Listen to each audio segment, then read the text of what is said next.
alert, we're unpacking the whole plot, twist by twist. If you're spoiler sensitive, hit pause and come back when your TBR list catches up. Cheers! Hey everyone, just a quick heads up. Due to a technical issue, the video for this week's episode was unfortunately corrupted. This episode will be audio only and we sincerely apologize for the inconvenience. We'll be back on camera next Sunday and we can't wait to see you then. In the meantime, we hope you still enjoy the episode. It's a good one. Thanks for sticking with us. Hi, I'm Gabby, Hi, I'm Miranda. Welcome to Marginally Unwell. where literature breaks our hearts and we thank it for the trauma. Thank you, trauma. Thank you, reading other people's trauma. So this week we read a cheerful little number about Alaska, PTSD, and soul-crushing winters. Called The Great Alone by Kristin Hannah. That was a good one. It was very good. Solid read. So, setting up the start of this book, we enter in meeting the Albright family, which Early 70s time frame. I don't Yeah. remember the exact year. I don't either. It was 70s though. Early 70s. I want to live in that era. Do we? I'm not cool enough for that era. Yeah. I feel like it's a lot. It's a lot. It's a lot. I think I like to be a man in that era. Interesting take. Interesting take. Okay. Well, I mean, So we have the 70s, the Albright family, which is Cora, the mom, Ernst, Aunt. the dad, Yeah, what a name. and Lenny, the daughter, who is 13 at the time. Her coming of age story is basically what it is. Yeah, feel bad for her. That's a lot of trauma. Yeah. So many things when it's really like two. Two horrible things. So we start out the book though, and they are in Seattle. That's Dad right. is newly-ish back Yeah, from Vietnam. And on top of it, that just being from Vietnam, he was also a prisoner of war. Mm-hmm. So it made it extra special for him. A little bit of spice. A little bit spice. Not funny. No, it's not funny at all. So this family is trying to adjust to life after Dad comes home from the war, and that pretty much sets the scene for where the book starts off. Mm-hmm. So, yes, we said that they're moving to Alaska, right? No, we didn't say that yet. Oh, okay. Sets off the book. Well, We said it was about Alaska. Yeah, it was about so, Alaska, we're getting yeah. there. We're getting there. We're getting there. It's coming. well, we're there. We're there. We have We have arrived. Come to find out, his POW buddy that passed with him actually, what is it called? He inherited, but I can't think of the word. His friend willed it to him? Thank you, Jesus. Willed him. I was this sending land. it to you telepathically. Appreciate it. Where I got you. He willed it to Ernst, and Ernst found this as a way to escape. I don't even know, societal pressures, different change in scenery. What was his? I think the big thing with him was he was always, from the beginning, you know, they talked about different scenarios where he always had this big idea that was going to change their life, right? Yeah. Like the grass is always greener. Yeah. And so he finds out from his buddy's dad that he has got this land in Alaska, and he's like, great, I'm going to uproot my whole family to Alaska, and this is going to be everything we needed. This is exactly what we need. Yeah. So they make the trek up to, I think it's Conic. Yeah. I think is how it's pronounced. I kept reading cognac. I knew it was wrong, but that's just what it was. That's what she wanted to see. So, yeah. Need some of that. So they get to Conic, or however you freaking say that name, and they meet a lot of interesting characters up there. They learn that it's a very tight-knit community. It's very secluded where the property is. It's not only is it in Alaska and they're living off of the land homesteading, but it's even further into, like, I think they have to get there by plane, the boat plane. Oh, yeah, I think you're right. Mm-hmm. I don't know, we could totally be making that up. No, I remember because of the other part. Okay, all right. It was significant. That's coming later. But yes, they go into a tight-knit community, and because it's so harsh there, I think that really bonded the community to really rely on each other, and I think that's the first time that they're experiencing that type of community. Yeah, the family is experiencing that type of community. I thought it was really interesting because they were already so tight-knit, but then I feel like they were pretty welcoming. Absolutely. To a new family. I mean, I don't know if that was like partially because they knew like the buddy who gave him the property, or if that's just like, you're one of us now. One of us. Part of the ship, part of the crew. Or is it the vice versa? I don't know. No, it's from Pirates of the Caribbean. Part of the crew, part of the ship. I don't remember. What? You know how long it's been since I've seen that? Love those movies. Anyway. That's off topic. That's not Alaska. That's the Caribbean. Anyway, back to the story. So they come into this community, and a lot of them are talking about how you really got to prepare for the winters here and everything. They just showed up on an VW bus with, I don't know, clothes. Not prepared. Not for prepared Alaska at all. They didn't come in with provisions. The Alaskan.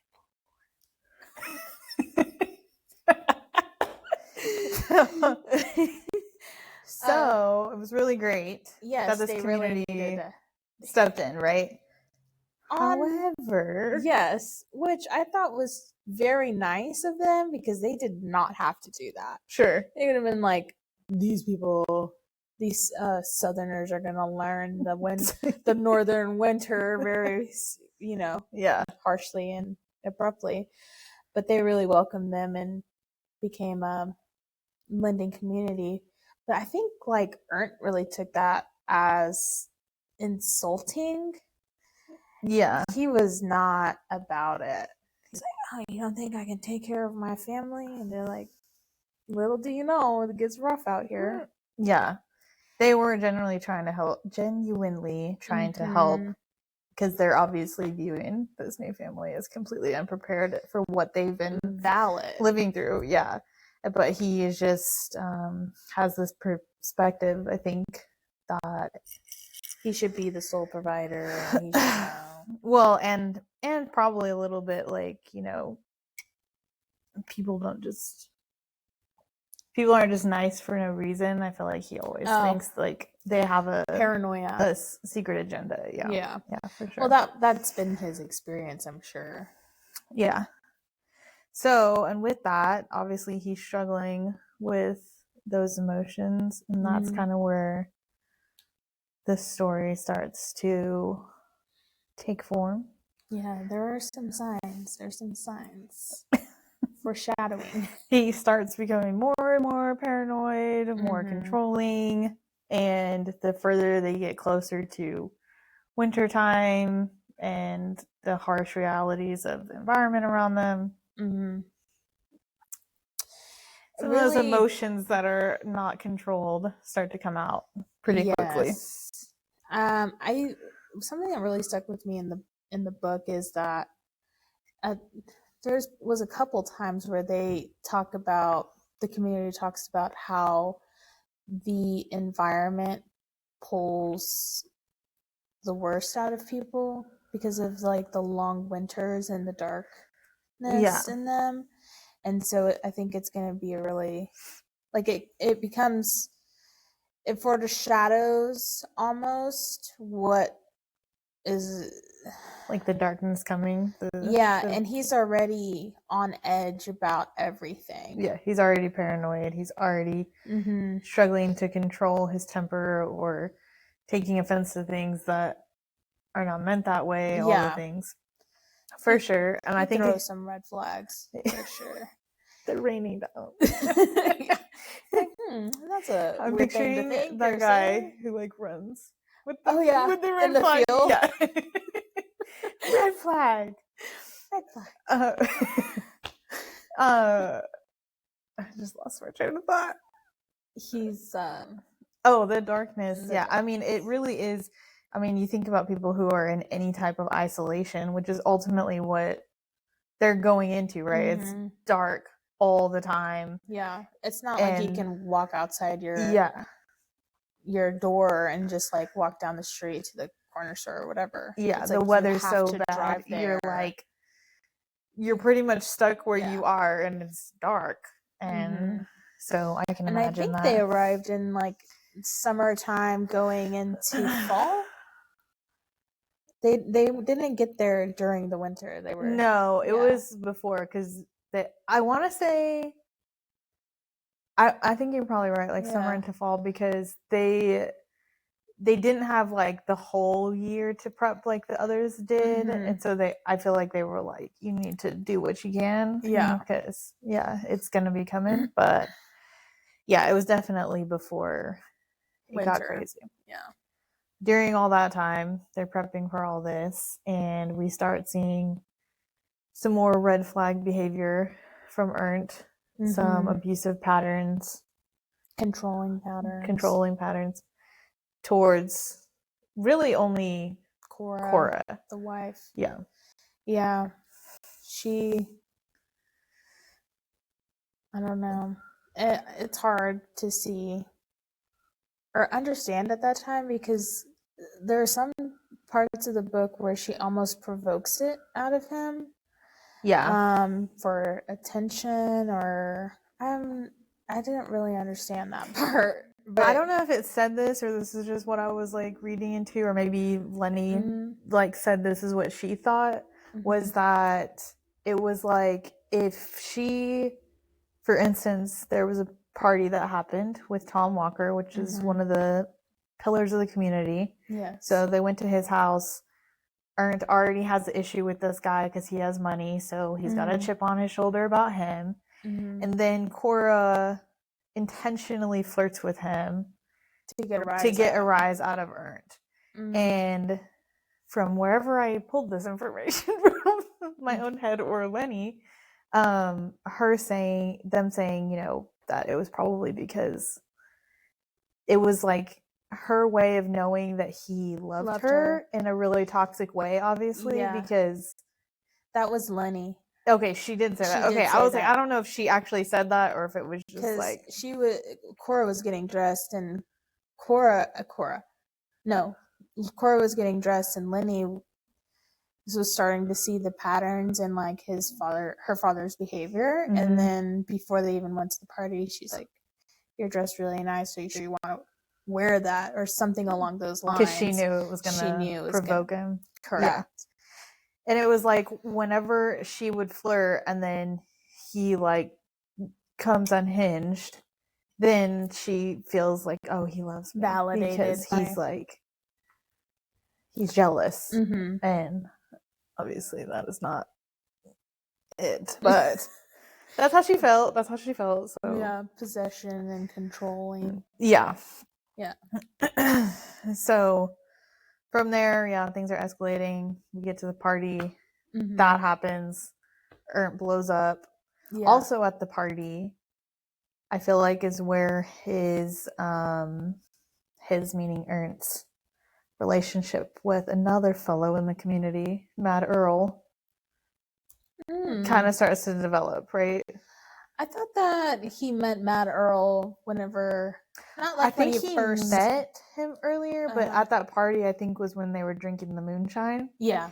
And they started getting on a deeper level of friendship. Not acquaintances, but becoming friends. Yeah, I also don't know that I'd really even say it's friends. It's more like, I mean, I guess friends to their standard, but it was more like they were Kinship. both complaining about the same stuff and like feeding off of each other's paranoia about misery loves company. Yeah, that's what that was. Yes, 100%. That's perfect summarization of that. So that also happens at the party. I don't know. I guess it was also a little before the party. We were introduced to Tom Walker's son, Matthew. Yeah, I can't remember if it was at the party or because I believe she first met him at school. Yeah. And I think they wanted to go to the party because it was a summer party. I can't remember what the party was, but it was a community party. It was everybody in the everybody community. was there. Yeah, they were like celebrating the end of summer or something, and they wanted to go because everybody was going, and they were new to the community. Yeah. And also Lenny started going to school with Matthew, and there's only like 5 or 6 kids in the school. So and they're all ranging in age. Yeah, so he was like same age as her, and so obviously they kind of hit it off out of like same interests. They didn't have any TV, so they read. Yeah, they talked. I liked that they were book readers and discussed them. They had their own little we like book club. So it wasn't just their age; they had other common interests.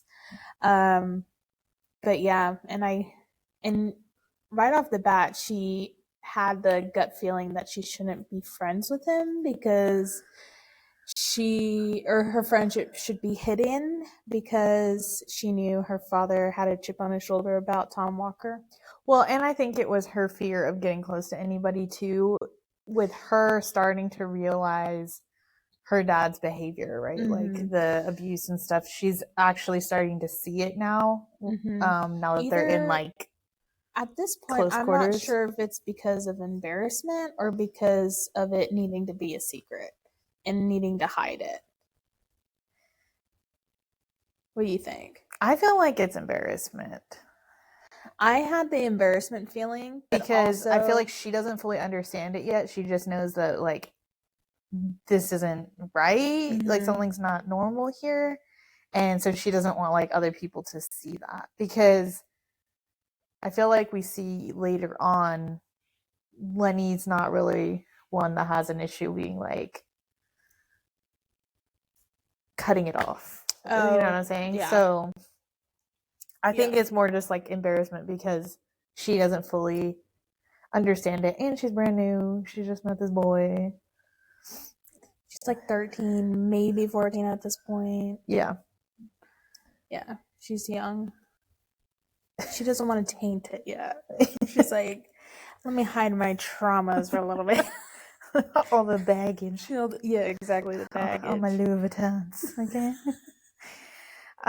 So Louis Vuitton. She meets Matthew. They go to this party. All these things are kind of escalating, happening all at the same time. Everything's like gearing up, which, like what you said, it's like it's all leading up to we're headed into winter, and like it's about to hit the fan. It's about to go down. So then after that, a little bit after that party, it kind of jumps ahead, doesn't it? Where No, I'm getting ahead of myself. To Matthew's situation or to the first? No, because they have like a time jump to where she's like 13, 14, and time jumps to her them being like 17, 18. Yeah, that's after. Okay. Yeah. So I'm just trying to remember if the accident happened. Sorry, we're figuring this all out.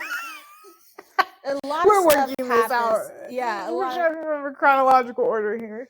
So the accident with her and her mom in the bus happens before Matthew's mom's accident. Okay. So Lenny starts seeing Ernst actually be physically abusive to because they're now living in this little shack, and winter has come. We're in full fledges. He can't go outside and work off his anger and tension. He's like cooped up. It's like restless. A 1-bedroom house. Yeah. So like you're not hiding. Yeah, she doesn't even have her own bedroom. I believe she has like a loft. Yeah, I think so too. Yeah. So it finally gets bad enough that she tries to convince her mom, this is it, really. Like, we gotta go, because like this is not it. And she's like, they'll help us. She waits till we haven't even talked about Large Marge. Oh my gosh. Yes. So another community pillar, Large Marge, my favorite character of the series, the book, and she's, as described, large and in charge. And she's just like this pillar woman, strong, independent woman, and she's takes Cora and Lenny under her wing. She starts to like see the writing on the wall. Like I think she has a special tune with that because of the history with her own sister. Yeah, we found out, I don't remember at what point in the book, but that her sister was in an abusive relationship, and she knew and like tried to like help, but I think she wanted to keep the relationship with her sister, so she couldn't push. She realized she couldn't make her sister leave. She had to be there when her sister was ready to leave. And then unfortunately, that like many of these situations do, it escalated too far and she lost her sister because of it. So I think her seeing the signs too of Ernst's behavior and things like that. But so running back up to the night that Lenny's like, we gotta go, all the things, the community will help us, meaning Large Marge, Tom Walker. Yes. So they try to go, but obviously crazy weather. Yeah, they're on their VW bus that's barely, it's like duct taped together. And it's storming, blizzard, snow, and they cannot see. It's nighttime. And they hit a turn too fast and then rolls the VW bus down into like a ditch. Not like a ravine or anything, but like a ditch, it seems like. And so Cora is injured. I think she broke her arm. I think her collar, but she broke her arm. I don't remember. They were injured. It was bad. It was not good. And I don't know, was that the same night? The same night that what? Of Matthew's situation? I don't know why those two are like blurring together. It was because they attended the funeral. You're right. Yeah. You're right. And Cora was comforting Tom Walker. So Matthew's thing happened before the accident. Okay, rewind. So before this time, you didn't hear any of that. Oh no, it's okay. It's just my Kindle.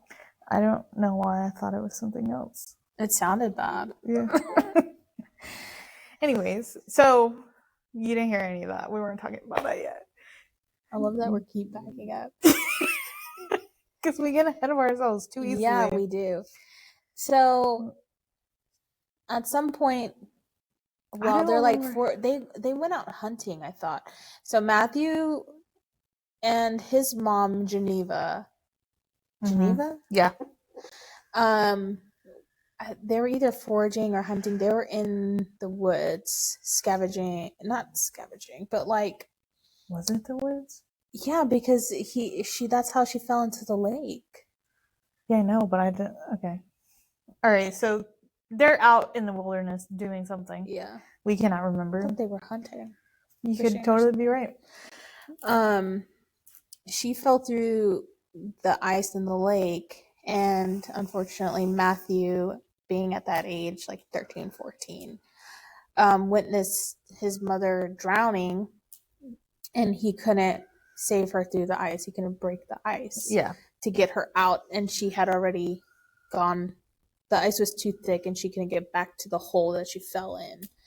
So she was washed underneath the frozen lake, which, honestly, terrifying. Yeah. You know, like swimming against a current, and you can't break through the ice. Like, your body has to be in a little bit of shock because of the cold. Yeah, and she's thinking, oh my God, my son is watching me die. Yeah. You know? Sheer panic. Mm-hmm. For sure. I was panicking, and I was just reading it, so. Yeah. And so that happens. That happened. She dies. They can't find her. They ended up finding her, and she was just torn up by the elements, as you can imagine. And it was a very traumatic moment for Matthew, because he felt guilty. He couldn't save her, and he felt shame and with it's his like father. Not only losing his mom, but then also like witnessing it and not being able to do anything about it, or like a whole other ball game, right? Mm-hmm. And we should have mentioned also that Tom and Geneva are not together, though. Like, while he still loved each other, yes, but they weren't. Yeah, they weren't exclusively married. I think they were married, and they were just separated, or they were divorced. I thought they were divorced, and she was like with somebody or something. I don't know. I thought maybe I read that wrong, but I thought that they were still married, but like lived separately, because she had another boyfriend, but she was also with Tom. I could totally be wrong about that, but I read it as we're making up the story as we go. So bear with us. So he's going through this trauma. Mm-hmm. Lenny is still just trying to figure out how to be friends with somebody and be there for him during this time. They end up going to the funeral, at which time Cora does her same. Yeah. And I don't think she did that intentionally. I think she was more there like, I'm so sorry. And then at this point, she like touched his arm or something, and it like triggered him. He was like, which is ridiculous. And that's where we ended up at the escalation that caused them to leave, and they got into it in an accident. They decided to leave. Accident. Lenny runs through a blizzard to Tom Walker's house so he can save her. Yeah. What a mess. He ended up taking her to a hospital. That's whenever they had to get on the plane. What are those planes called that land on the water? Plane boat? Definitely not. I don't know. It's one of those plane boat things. Plane boat things. We'll put it in the captions there for anybody who needs to know what the plane boat thing is. Canoes. They have canoes on their landing. Anyway, I feel like I know what they're called, but that's not that. Mm-hmm. You know what I'm thinking of? The one in Sweet Home Alabama. Oh. I don't know why that one is sticking in my head, and I'm trying to remember what they talk about. So good. But that one had a name, so I don't know if they actually ever said. I'm thinking of that, the show, the Alaska show that I was watching. Oh yeah, I haven't seen that. Port. I was gonna say Authority. That's not it. That's a brand. Port Authority is in New York. No, it's a show. It's a show on. Yeah, I know that, but I was just saying. Yeah, I was letting you know. I know that's not right because I thought a Port Authority is not a brand. It's a location. Or both. Maybe both. I know it's a location for sure. Okay. I thought it was a brand. Point Venture. What the heck is it called? I don't know. I never. I'll link the show once I remember what it's called. But they have that, and I was thinking of the show. Boat. They have the plane boat, and it's similar to the tight-knit community of this book. I see. That's why you were picturing it. So all that happens. They get Tom, Large Marge to come help deal with this. Like irritated me so much. Because she went back to him? Because she went back to him. And, it's not me, it's fine. But, like, they literally had a perfect opportunity to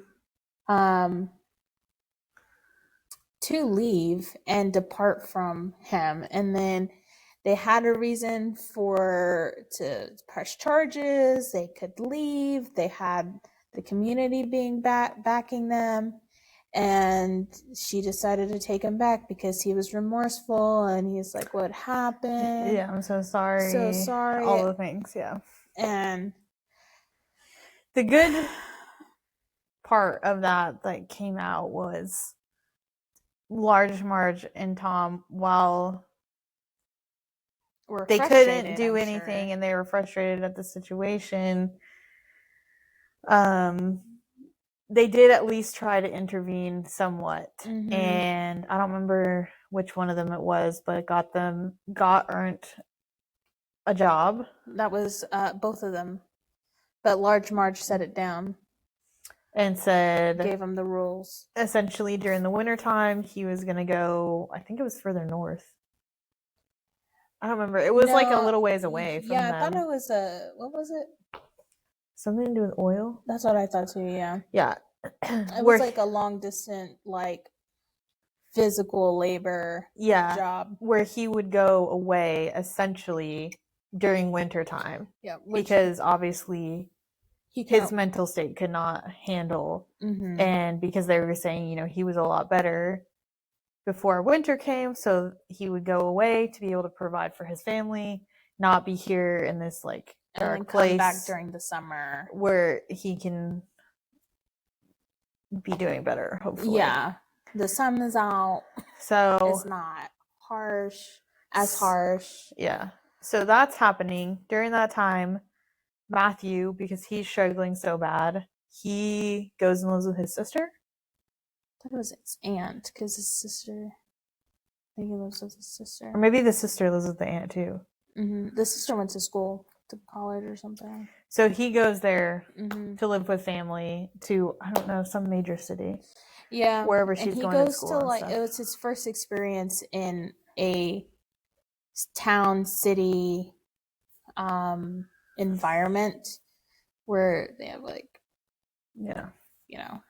they can go to a movie theater, and he has public school experience and stuff like that. So it was eye-opening for him too, I would imagine. Yeah. So things are not a little better for the Albrights. Dad's going away during the winter times. Mm-hmm. Matthew moves away, at least for now, and that's where we do touch with Lenny. Yes, they do write letters. Yes, and this is where I think she really starts to fall in love with him, because they're writing to each other and talking about books, which how could you not? Exactly. Have you read this? Yeah. I think at some point they were talking about were they talking the about Hobbit? Yeah. It was either the Hobbit or the Lord of the Rings. I think it was the Hobbit, and I was like, good one. Good choice. Yeah. So that's where we have the time jump in the book. Yes. Because they're going through this for a couple of years. Mm-hmm. And things are fine. Ish. Yeah. Relatively. As they can be. Yeah. As fine as they could be. Yeah. And so we jump to where she's 17 and Matthew comes back. He decides to come back. Canic. Butchering that. Kaneq. So there's that. Butchering that. And so he comes back. He decides to come back. I don't remember what was the catalyst of that, of like him actually deciding to come back. I think it was just like visiting or something. To be but with he his ended dad? up staying, yeah. He ended up staying because they ended up going back to school together. Yeah. And then also during that time, Ernst comes back. Yeah, he decides to quit his railroad job. Not railroad. I just said that because I thought it's like one of those railroad jobs, you know, oil rig job. Yeah, he was doing something. It's like I'm too long far away from my family. Why can't I be with my family? Spent too much time away from them. Whenever he was like in the war, you remember? He was like, oh, I don't know why I thought he got fired. Did he? I don't remember that. I thought he left it because I 1000% wanted could to be be making that up because I don't feel like I fully remember. I swear our memory is better than this. I swear. Yeah, there's so much like that happens in this book that it's really well written and beautifully like lined out. But the small details line sometimes, into yeah, I know like the what bigger, happens, but yeah, sometimes I'm like, what caused that? Like, I know he lost his job somehow, whether that was quitting or getting fired, and it was a whole ordeal because obviously then he wasn't going to be staying away with his family. Maybe I just thought he quit because I thought he was a POS, and I mean, he just is, did what he wanted so anyway. we can just make Or that I up mean, and fired. it'd be Did fine. I say quit? Yeah. I also think that.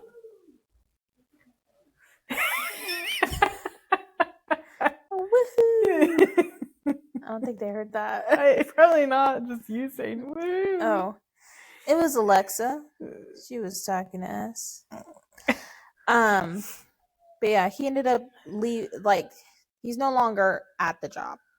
End of the point. It doesn't matter if he got fired or he quit. Whatever happens, he's not there. Back home, and they're preparing for winter. And what I really thought at the beginning of like the time jump, because it starts with Lenny hunting, and she has this strained relationship with her father. And she's like, she mentioned one of the things that my father was right about was learning survival instincts. And she's like, we wouldn't have survived if I didn't know how to hunt. I think she was like she was hunting with like either a bow and an arrow or something. She like shot some kind of wild game and brought it. I thought it was a crossbow.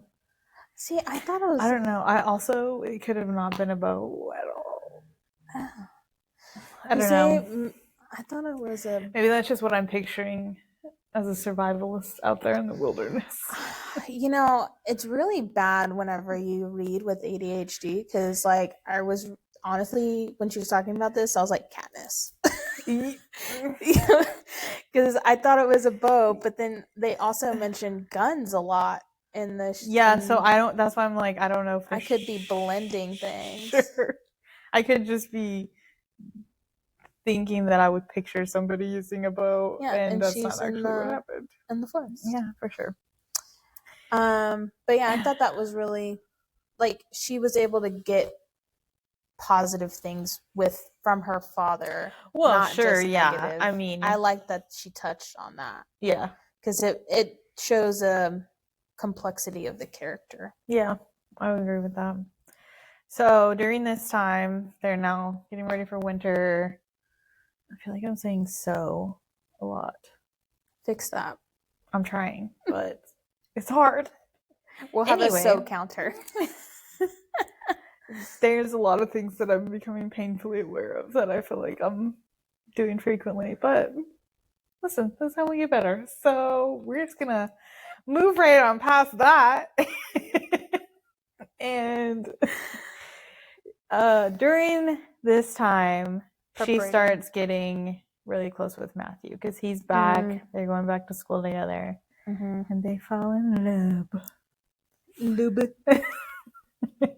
Yes. Love each other. He also tells her that he got a scholarship playing hockey, going to go to a school, to go to a college, and he was trying to convince her to apply to college, and she was apprehensive about that and was talking to Large Marge about it. And because now also throughout this time, she eventually did.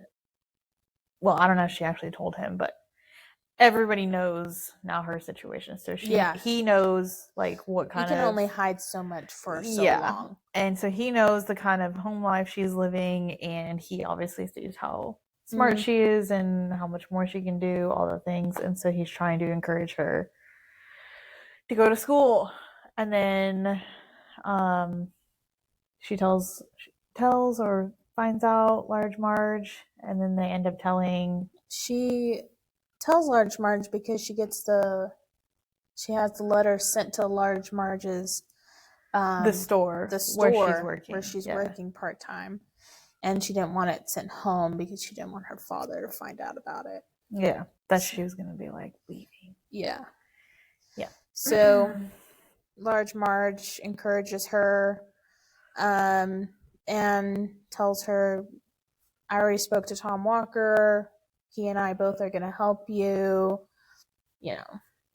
Just lay low, keep it cool till graduation or till this time, and we'll help you get out. Make your way because we know how your father is or whatever. So in this time, her and Matthew are scheming, trying to spend time with each other. All the hormones are hormoning, and they're like, we're going to leave soon, and they just cannot stay away from each other, which is, well, I can't even remember a time it's like a whole other life. High school. It really feels like somebody else lived that life. So it's hard to just wait, girl. Just wait 2 months. Is it really that bad? But then I'm like, oh, but she's also 17. Prepubescent. Not prepubescent, but pubescent. I don't like that word. It's because of the pube. I don't even think so. I think it's just the whole thing. I'm not a fan. Anyway, the pube. Okay. Let's take a turn really quick. So I don't remember. I think it's just, he's not lost his job, all the things, but things are really escalating again. I don't even think we're in wintertime. No, it's the summertime. They're all provisioning because they have goats, and they're trying to restock their rice and what is it, pantry items, stuff like that. They're smoking salmon. They're preparing for winter.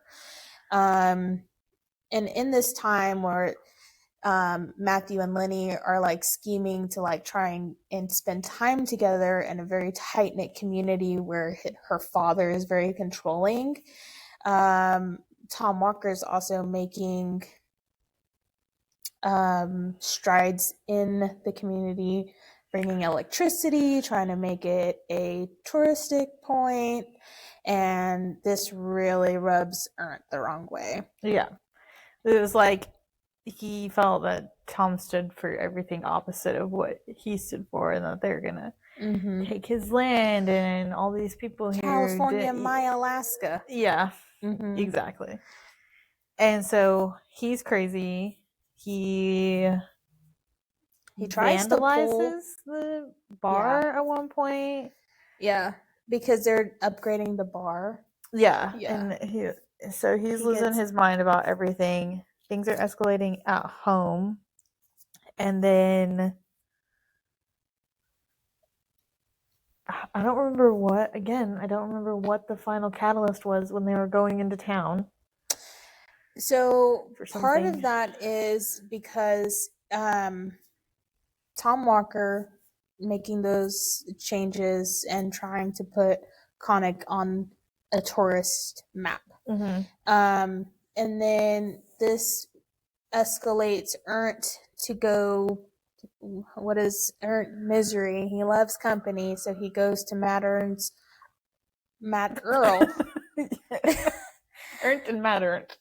Mad Ernst. Mad Earl's family compound. So, which is the father of the where he inherited the land, his son. And he goes and he's like, they're trying to bring people in, and you know what they're gonna want? They're gonna want to take your stuff, and we need to stockpile weapons and put in like what are those things? Landmines. And Mad Earl's daughters are like, no, we can't have that.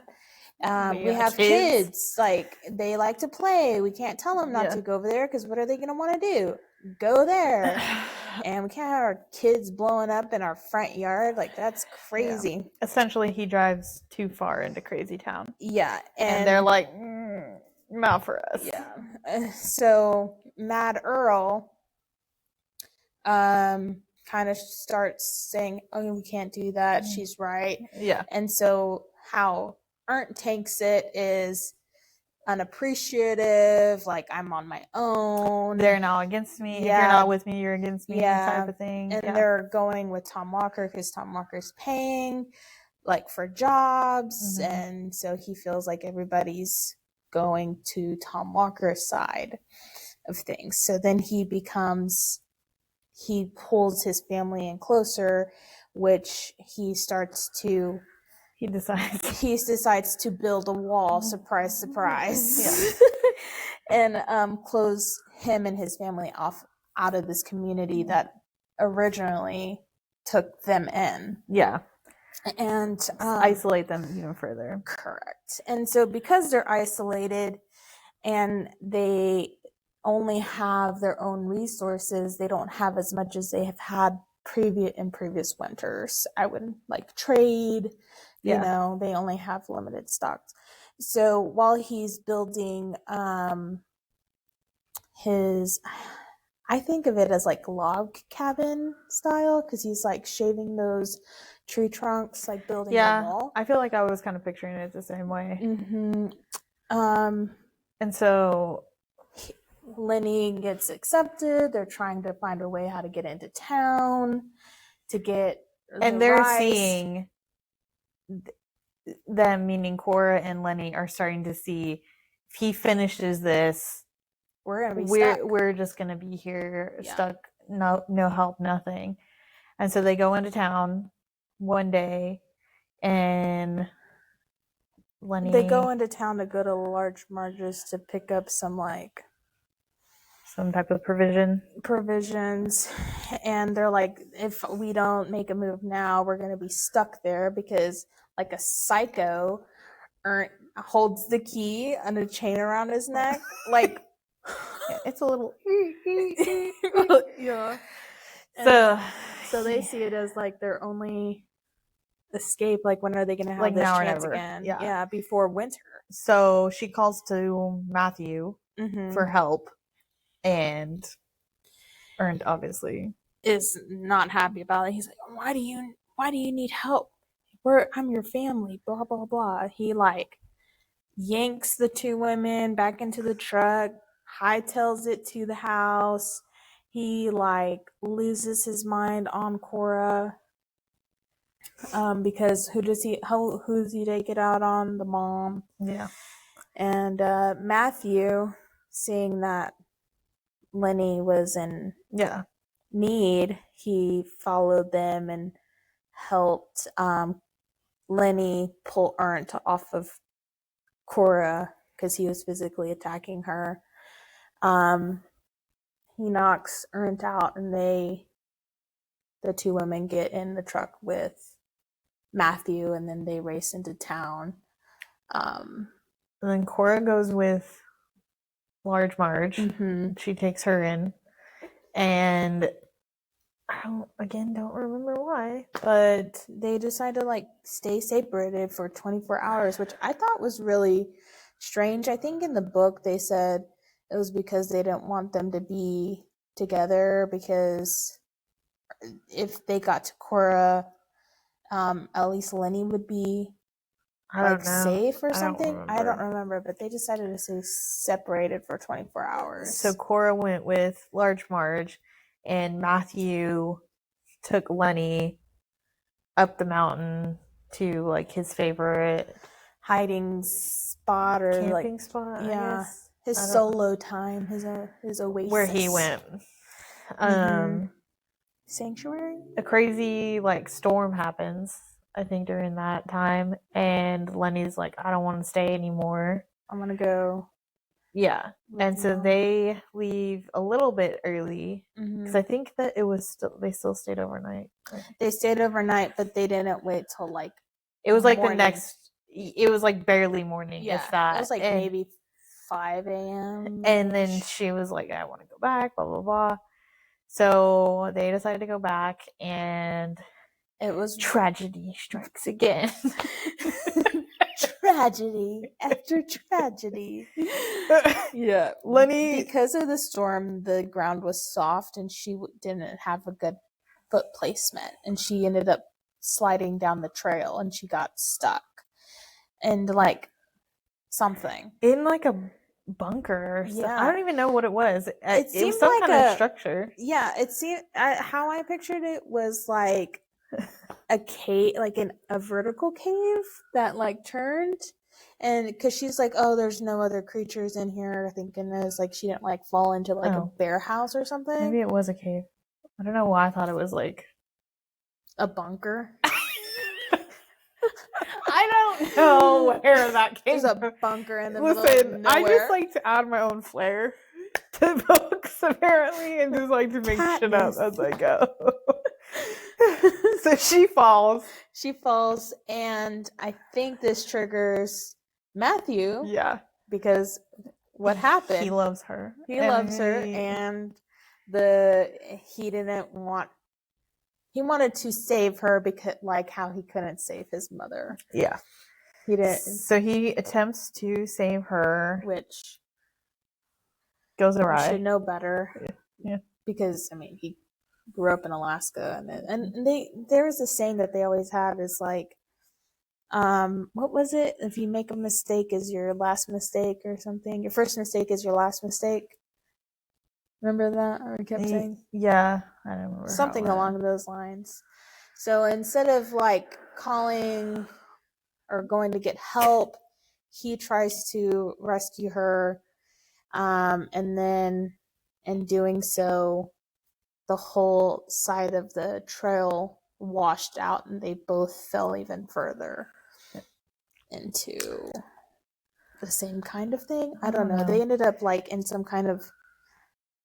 And he is severely injured. Yes. He was like bleeding. He had a head injury, and he had a compound fracture break. So his bone was sticking out. It's disgusting.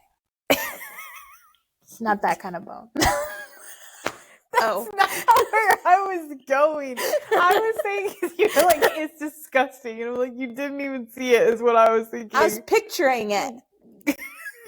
Not that, but where his I know bone was sticking out his nasty leg. And just like, and it's all dirty and like muddy and mossy and just like... You tell Miranda loves the outdoors. So, unfortunately, they're in this situation. Fortunately, Lenny did have her medical bag on her somehow, because... Well, I guess because they were hiking. They were hiking. They were like prepared. They were like prepared survivalists. Yeah. And with the limited resources she had in that med pack, she was able to like clean and gauge the wound. I don't know. They were there for like a couple days, I thought. For like, was it? They were there for a while. I know it was a while. I don't know if it was I'm just gonna say I thought it was like 1 or 2 days. You could be right. It was a good while. Eventually, they found them because of his truck, and they saw some helicopters, and I don't remember how she called to them. I don't remember if it was like her yelling or if she threw a flare. I don't know. I don't think But the rescue team No, I thought it was because what's his name? Tom Walker knew where Matthew liked to go or whatever, and so they went. Yeah, they found the truck and where they were, and so they were like, I remember her saying that she heard them. I don't know how she flagged them down because they weren't on the trail; they were way down. Yeah, I don't know. Down the cliff.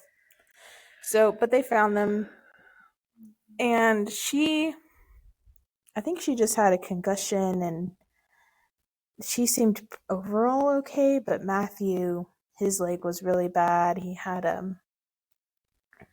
open skull fracture, and it's pretty bad. So he was in a coma. Medically induced coma. Yes. Because his injuries were so severe. They, unfortunately, because of everything, ended up going back to Ernst again. This just blows my mind. And so she goes back, obviously devastated. You know, this boy that she is in love with is now like fighting for his life, basically. They don't know if he's gonna make it. It's like literally day by day. Yeah, he does eventually like wake up, but it's with like severe deficits. She went up there and he was just like yelling, but no moaning, like shouting. No coherent words or anything like that. And so they're back in the house with Ernst, and Lenny's over it. She's like, I'm fucking done. Yeah, but what do I do? These circumstances lead because Ernst is the cause of them. He's the cause of all these circumstances. And so she's like, I'm not going to go to school now, all these things. But she's not talking to him. She's essentially giving him the silent treatment. Which drives him crazy. Yeah. And I thought this was really annoying because about Cora trying to talk to Lenny. It's like, well, you know, try and keep the peace, trying to get her to like get over her, not this get over her feelings, but pretty much like give him something because it's making him unstable or restless or uncomfortable. But it was like always putting it on her to emotionally carry her father. Yeah, which was crazy. And as a mom, like putting that on your kid too, it's also abusive in a whole other way. It's manipulative. And so they're going through all this stuff, and surprise, surprise, when he finds out that she's pregnant, she's with child in the oven. Yes, surprise, surprise. So I think Cora realizes it. I don't think she told her, but I think she did she tell her? She did tell her because she didn't know about it. She went back to work with Large Marge, and Large Marge gave her the pregnancy test. She's like, I'm feeling sick or whatever. And so Large Marge is like, oh, I keep a couple of these, you know, because whatever. Yeah. And then Lenny is like, oh, I guess so. And so she finds out and she goes back to the cabin, and she tells Cora. And Cora's like, oh, well, what are you going to do? You know, because your father and blah, blah, blah. Yeah. And then, speak of the devil, guess who walks in? Her father. He says some stupid stuff. Right off the bat, walks in, sees her, and he's like, so how's the kid? Still a vegetable? which is beyond off the wall. What? Excuse me? And fully valid. Yeah. Lenny loses her mind. Yeah. She's like, I think she says, I've never felt so much rage in my life. Yeah. So she gets in his face, is all like, she's over it, she's done, she's so mad, and she screams at him essentially that she's pregnant with Matthew's kid, which obviously enrages Ernst because she's pregnant with his, like, nemesis. Yeah. His arch rival. His arch rival Spawn's son. And this was the first time that he gets physically abusive with Lenny. He comes unhinged, he, like, whacks her, and then I think he was, like, kicking her or something. Yeah. And she, like, falls to the ground and he starts kicking her. Yeah. And she's, like, now in the fetal position trying to protect her unborn child, and which triggers Cora. Boom. Kapow. No. Cora shoots Ernst. In the back. And was like, not my Lenny. Because it was always up until that point, he was only ever physically abusive to Cora. Which, good for her. Good for her for, like at least that was the line finally. Yeah, because obviously it caused other abuse by not doing anything about it. However, like, I am glad that it was like that there is a line at least. So they freak out. Unfortunately, the line brought him to this murder.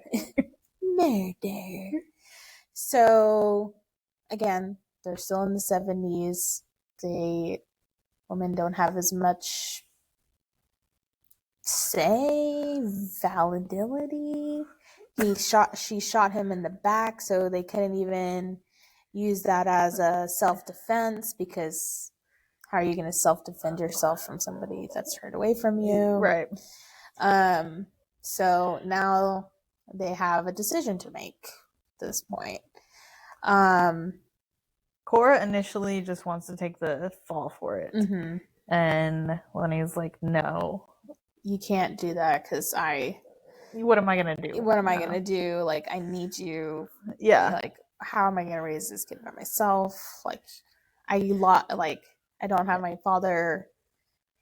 I don't want to lose my mother too, or something. I don't want to lose my only parent. Something along those lines, where she doesn't want to lose both parents. Well, and she doesn't have Matthew because she doesn't have Matthew. Yeah. So they decide together to cover it up. Dispose of the body. Yeah, they drag it out. How else? So, Lenny convinces Cora not to confess, and they decide to get rid of the body and try and salvage or make something up to where they're okay. So they dispose of him and decide to run. That they gotta decide to run. They're trying to figure out what to tell people. So I think they both have different, like, perceptions of what's going to happen next. And I think Lenny's thinking, oh, we need to make something up so we can stay here. And then Cora's thinking, okay, well, how can we cover this up? And then we're okay. We obviously have to leave. Yeah. So I think Lenny was expecting to stay, and Cora's like, okay, well, we did this thing, so we have to get out of here. Yeah. So this is where they call Large Marge, and they tell her what happened, and Large Marge agrees with Cora that, they gotta go. They have to go because she was, surprise, a lawyer. Yeah. And that everybody in the community would be able to speak to, like, Ernst's behavior. Yeah, and so, like, them going missing would not be like that off the wall to think that happened. So they leave and run to Cora's parents, who she has a really strained relationship with, because I know they're crazy for this, but they didn't like Ernst for some reason. And so she's like, doesn't like them. I live my life. Yeah. I want to be with my man. But she goes back to them and they take them in. Find out when he's having the baby. They support them financially and emotionally and all these things. And she has the baby. Lenny has a baby. MJ. Yeah. Matthew Jr. Little cutie. So he's what, like 4? It's a little bit of a, I don't want to say time jump, but like it a few years. They kind of talk about like, oh, I think they ended up buying them a little house of their own, and so kind of quickly go through. Now they're living back in Seattle. I think her parents are being supported. 3. I think he's like, not school age, but he's like walking and talking and stuff like that. Toddler. So 3, 4, somewhere in there. And it may have even said it at some point. And they're living their life, trying to move on from all the trauma. And as far as Lenny knows, Matthew was, when they left, was in the same state. She believes that he's in like a long-term care facility. Yeah, because that's what they were discussing right before she left. Yeah, with severe brain damage. Or that he had passed at some point. And she just didn't know for sure.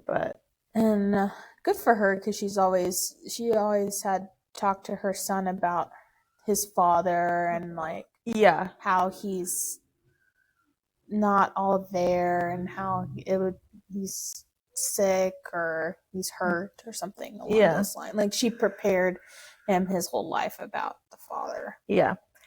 And so now kid's a few years old and Cora ends up getting sick. Yeah. She ends up she goes to the doctor thinking she has another cold. She's been getting sick because of the kids. Yeah. Well, her only son, but with playing with other kids. Adults always get sick because his kids are so dirty. They're sticky hands. They're sticky hands and coughing on everything. Anyway, so come to find out, she's actually sick. Cora has cancer, lung cancer, because she smoked so much. Like maybe it's not because of that, but she ends up getting lung cancer. Yeah, pretty severe end stage. Like we're at the end, and she wants Lenny to go back to Canic. Yeah, I thought you were going to say Canada, and I was like, nope. No, I was trying to think of like what we decided. I think it's Conic. Yeah, I think you're right. Canic. I don't like. I hope it's not that. If it is that, I don't like it. It's like, I'm thinking like pecan. Oh. Ew. Canic. Anyway. Cora wants her to go back Yeah. back to Alaska, and she writes a letter essentially confessing to the murder of Ernst and wants Lenny to take it back and say that she had nothing to do with it, and she didn't know all the things, because she's going to be gone, and so then it won't matter, and essentially. Yeah, because they found, even though all this stuff happened with the father there, they did find a home in a community that was kind of the only place where she like created roots, things like that, because even before that, even though they were in Seattle, they like moved around a lot with all of her dad's like crazy schemes, so she never really felt at home anywhere until there. Yeah. And Cora dies And So sad. it was sad, yeah. And Lenny decides to go forward with it. She goes to the police station immediately, takes the letter, and gives it to the sheriff. And the sheriff's like, so are you sure you have nothing to do with this? Because how is your mother, gonna drag a dead weight body that's bigger than her out all by herself? Yeah. And basically instigates and coerces her to... And kind of makes it seem like it's okay, like you can just tell me. Mm-hmm. And Lenny had been told so many times by her dad, not her dad, her grandpa, because her grandpa was a judge or a lawyer or something, and he was like, do not say it, because like you're a woman basically, and it's not going to go your way, because obviously he didn't say it because of the time period, but we know that. And she decided like, oh, okay, well, it's been heavy on my heart and my mind, and she's like, oh, well, the sheriff says it'll be okay, so I'm just gonna confess to helping my mother dispose of the body. And it's like, psych, gotcha. Yeah. Let's go to the holding cell. Things escalate real quick, and he's like, you're arrested now. And surprise, surprise, there's no what is the word? Statute of limitations. Thank you. On murder. Yeah. And basically has to call Tom Walker and be like, hey, come, because she has her son, MJ, with her. Mm-hmm. And essentially playing like, Tonka trucks in a holding cell. Is this our new home? It's essentially like, oh, hey, here's your grandson. By the way, can you take him? Because I'm being detained for murder. Wild. And I love Tom Walker for this, because he essentially thought that Cora and Lenny died. Yeah. Because Large Marge, she didn't even tell Tom Walker. She didn't even tell Tom Walker what was happening. Yeah. So this whole time he thought that Lenny and Cora died tragically right after this thing that happened with his son. Yeah. And he just shows up out of like some, like, oh, just got this random call from this girl that, was really a big part of like their community back then. And he just drops everything, shows up, takes the kid. Doesn't even have time to like process anything that's happening. And he fully like, we need more people like this in the world. You need friends like that. So that's crazy. Loved it. He also made a call to help Lenny. Mm-hmm. Yes, so they go to like, I guess indict her or something. I don't know. They charge her. Yeah. And officially charge her. They get in the courtroom, and so this all happens very quickly, which is real unrealistic, but whatever. Book. Yeah, it happens quickly for the pace. Okay. Yeah. And so Large Marge barges in. Yeah. What's going on here? Yeah. I object. I don't think she says that. I don't think so either, but I can see it. Yeah. And the judge ends up coming in. She's like cussing out. She's like cussing out the judge, but she's like, "What do you think you're doing? This is ridiculous." Yeah, she's going off, and then the judge is like, "Order in the court." And eventually it's like, oh yeah, Tom Walker called me, like, you're free to go. Like, basically, he called in and was like, a favor. No. Yeah. I think it's because, I think he called like the mayor or the governor. I don't know. He called somebody. I thought he was the mayor now. I thought Tom was like the mayor now or something. Let's not Maybe get into it. I don't know. He made a call to something. I don't think he called the judge. Some calls were made and the judge let her go. Yeah, like he was not a good man. There's no evidence. There's nothing. Yeah, like it's just like hearsay, and she could have just been like, even if it went to court, it could have just been like, oh well, he coerced me into confessing. Yeah. You know, like, but I mean, it was a different time. So Yes. Yeah. So she ended up getting off. yeah. Marge drives her back to Conic. To Tom's house because he has MJ there. And I want to say compound because they also had like hotels and stuff. She was like amazed at how much Conic had grown. Like they had roads, they had street lights, they had other stores. yeah. So as she's talking, Marge, she's also soaking in like the upgrades that the Conic has received in community and tourism. And when they get to Tom Walker's, I don't know if it's like a ranch or compound, I feel because like they ranch. have like multiple Homes. homes because whatever you call it, his place. And he's basically like, Matthew's over there. oh yeah. But I think so she goes and sees Tom Walker, and Tom Walker is taking care of the kid, and the kid's just like enjoying everything. Like Tom Walker has a new girlfriend, you know, all this stuff, and then she's like, and so he tells her, I'm gonna leave you, or come follow me, we'll go see Matthew. And I think Lenny's expecting him to be still like speaking gibberish or like moaning and groaning and not being able to move physically. At best, she's thinking still in the same state that he was in when she left. Yeah. And then lo and behold, he is able to walk with a walker, mostly in a wheelchair. He can speak.